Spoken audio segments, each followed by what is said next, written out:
Hello guys, welcome to SWK Tutorials. Today we will do a quick V-Ray tutorial on how to create realistic V-Ray mirror material in Maya. First render the scene.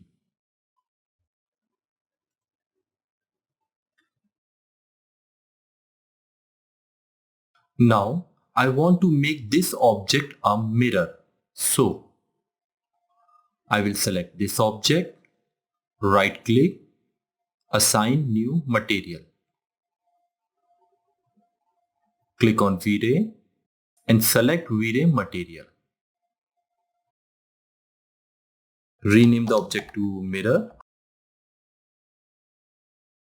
Making the mirror material is extremely simple.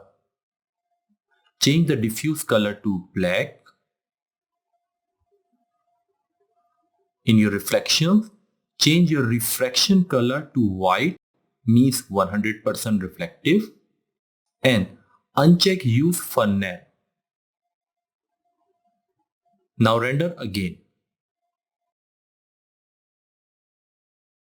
Wow, now the object is working like a realistic mirror. So that's how you create a mirror. I hope you like this video. If you like this video, give it a like. If you love this video, subscribe to my channel, share my videos. Keep creating guys. Bye bye.